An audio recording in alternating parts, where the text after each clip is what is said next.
Respect des accords de Minsk, vers lequel nous devons aller.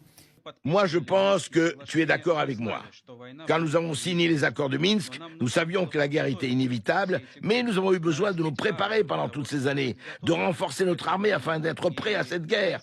Et les accords de Minsk nous ont donné du temps pour équiper l'armée, et Angela Merkel l'a déclaré récemment.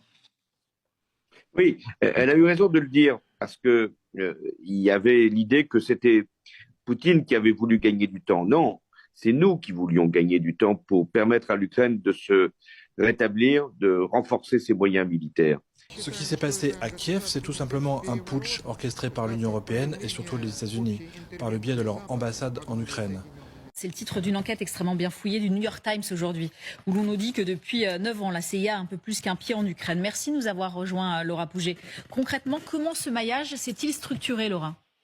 Eh bien, l'enquête du journal américain commence par une description, celle d'une base militaire ukrainienne nichée dans une forêt, abandonnée et détruite. En apparence, car, je cite, un passage discret descend vers un bunker souterrain où des équipes de soldats ukrainiens traquent les satellites espions et écoutent les conversations entre commandants russes. Un centre de l'armée ukrainienne, me direz-vous. Mais pas seulement.